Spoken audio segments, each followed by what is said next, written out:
Hello everybody, this is Money Mom. I'm going to be uploading this Monday morning. I was asked by little Crazies' house. She said, you know what, I want to hear story time from you. She wanted me to actually do a mukbang video, which I had never heard of, where I eat and talk at the same time. To be totally honest, I don't feel comfortable with that, but little Crazies' house, and I'll link her channel below, is going to absolutely love this story. This is about my day in prison. Let's get started. You're probably going, oh goodness.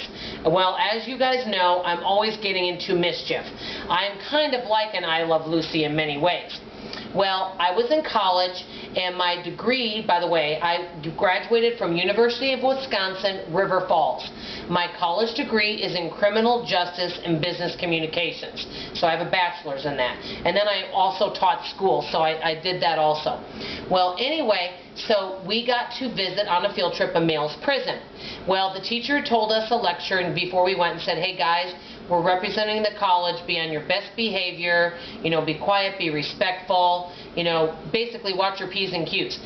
We had to wait. We got to the prison. We had to wait for our tour guide, so we had to stand in the hallway.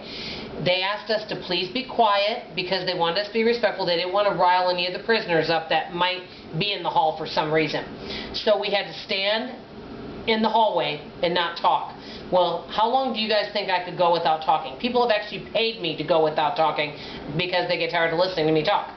But anyway, so I was standing against the wall. Well, because I wasn't allowed to talk, I cannot sit still or stand still. So I was going like this against the wall. You know how somebody might kind of rock because it gives you something to do? So I was doing this.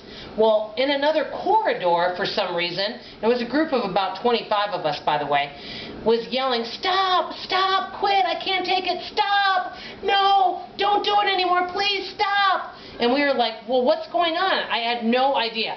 I did not understand what was going on. All of us just looked at each other because we weren't allowed to talk. And so I was going like this, okay? And I didn't think anything of it. Well, guess what? The tour guide came up, and I'll just say he was walking from over here. We'll say I'm here, okay? And he said, ma'am, I need you to step away from the wall, please. And everybody and the professor kind of looked at me. And I said, okay. He goes, ma'am. He said, you didn't realize this, but look behind you at that wall. Well, I looked behind me, and I didn't see this, but inside the wall here was a push button, okay? So it was sunk into the wall. Down the corridor where I couldn't see was solitary confinement cell. Basically, the outside of it looked like the outside of an elevator, like you would get on an elevator. Well, basically, this is what was happening, guys, and this is what I did. And the professor was really happy with me. Anyway, so when I was going like this, guess what I was doing? I was turning off and on the light in the solitary confinement cell.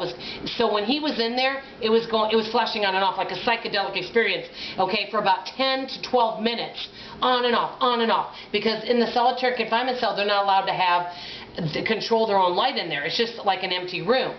So basically, I didn't know that this button behind me, and I didn't even see a button. I felt like a knob or something, but I didn't think anything of it. And he was over there in the solitary confinement, which was down the corridor a little bit, and so that light was basically controlling the light in his solitary confinement cell. This prisoner was going ballistic, and I saw a couple of guards have to go in there as we were walking our tour. They had to go in there and settle and calm down as I was walking. Needless to say, the professor wasn't very pleased with me, but I had no idea that I was doing this. So this was my one-day experience in prison. You cannot take me anywhere. I just thought I was innocently standing. I mean, who would think going like this against a wall was going to cause problems? But basically, I harmed this poor gentleman who was in solitary confinement. Who knows what he was doing, by the way. And he was going crazy, screaming really loudly, like he was being tortured, because I guess I was doing this with the lights without even knowing it. Like I said, the professor still did take me on field trips after that, but let's just say I got a lot of dirty looks. And it was something that I would not have done if I would have known. But this is one reason why if any of you come to Dallas, Texas to come to visit me or want to hang with me, you might want to think again before you do, because you never know what kind of mischief I can get into. This is Money Mom signing off, and I'm going to link little Crazy's house below because she tells some great stories, and I hope you enjoyed the story. Love you guys. Bye.